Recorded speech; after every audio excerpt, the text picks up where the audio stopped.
Hello, YouTube. I just want to make a quick video for new school bus drivers about discipline on your school bus, or, for people who have been riding for a long time and you're just looking for more information. I learned that it's kind of, you learn as you go, you get to know the kids, and you do learn as you go, but some school districts don't give you as much training as others. I went to a good school district that was actually pretty big, and we had classes that gave us tips on discipline and keeping our bus under control. So I just wanted to give you some tips that you can take with you to help you keep your bus under control, so it's not getting out of hand. The first one is when you get a route, when you first get a route, let the kids know what you expect of them. Go through the rules. Tell them, hello, my name is whatever your name is. I'm your new bus driver. I just want to let you know that I enforce rules, and these are the rules of the bus. And you tell them the rules, whether it's, no standing up while the bus is moving, no eating, no playing loud music, and whatever the rules at your school district are, and the laws. Just let them know that this is what you expect of them, so they all know. That's pretty much their first warning, I think.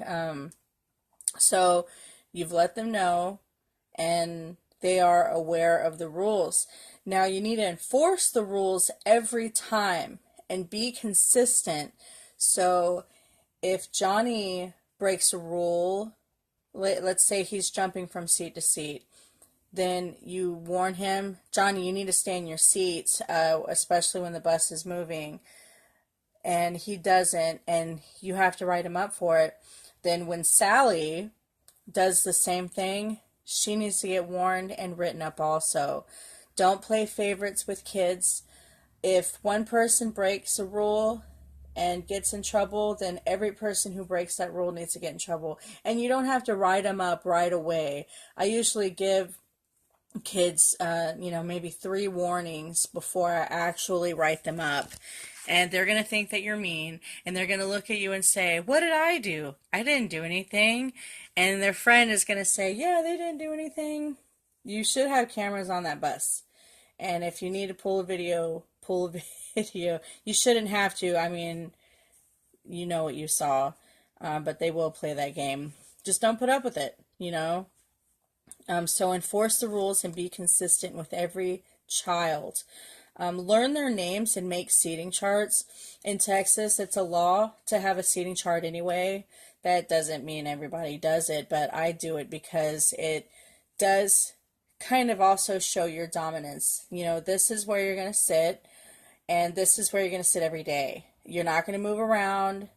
And when kids sit in the same place, they tend to behave a little bit better.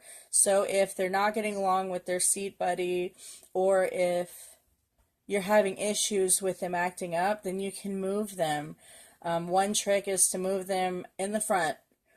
They hate that. The kids that usually want to act up, not all the time, but the kids that do want to act up are going to go straight to the back.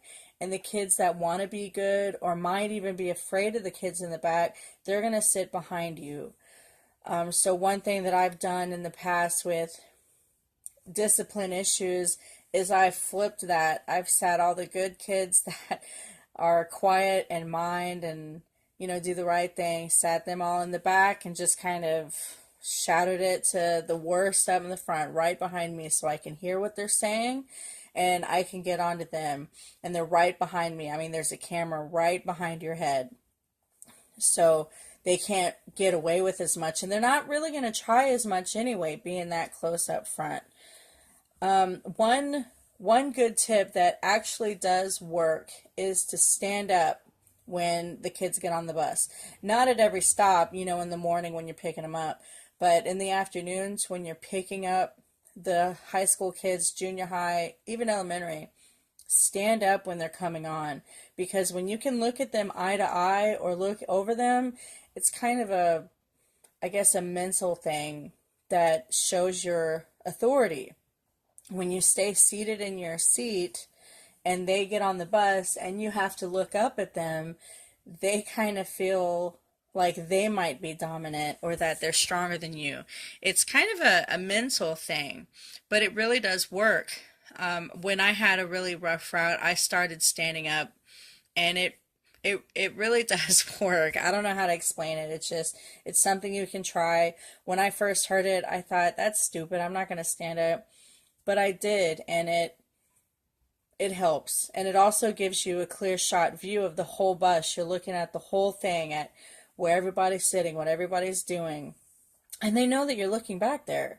So I think it's a really good thing. Don't hold grudges with kids. When it comes to discipline, don't start to hate kids. And sometimes, I mean, you're human, you might feel like, man, I wish that they didn't ride this bus, or, oh man, yes, they're not riding today. Try not to get that attitude, and you're going to see that attitude. Remember that they're a child and you're a grown up. They haven't learned as much as you. They don't have the self control like you do. If Johnny makes you mad today, don't be mad at him for it tomorrow. Try your best not to. And if you are, don't show him that. Don't not say hello to him when he gets on in the morning. Just good morning, Johnny.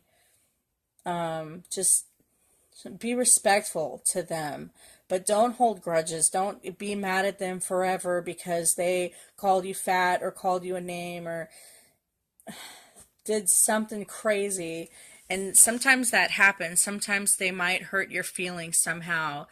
I worked with one lady who a child called her the N word, and she was, I mean, understandably so, really upset about it, but I don't think she ever forgave him, and she was always constantly yelling at him, no matter what he did. It didn't matter what he did. He could ask if he could move his backpack or something, and she would yell at him. Don't get that kind of attitude. Forgive them. Understand that you don't know what their home life is. You don't know how their parents treat them. You don't know if they got beat right before they got on their bus that morning. It happens, and I'm telling you, it happens.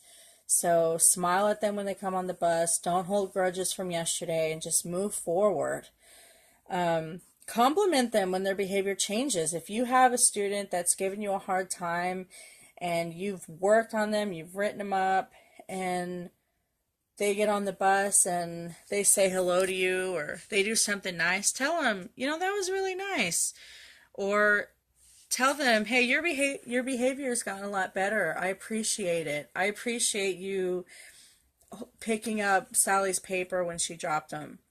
Give them a compliment. Try to bring them up. Don't just always get on to them. Let them know that you notice when they're being good, because that builds them up and that'll gain their respect for you. Write-ups are a big part of discipline on the bus. Pretty much it's our only real discipline because, at least in Texas, the schools pretty much have the authority. The schools actually discipline the kids. So we give them a few warnings, and if they don't change the behavior, then write them up. But write them up for good reasons. Don't write them up because they keep sneezing. Write them up because they keep fake sneezing or something crazy like that. But these are just some tips for you to try on your bus, and hopefully you can get the behavior under control. If you have any questions or any tips yourself, go ahead and post them in the comment section, and because we're all here to help each other. Have a great day and God bless.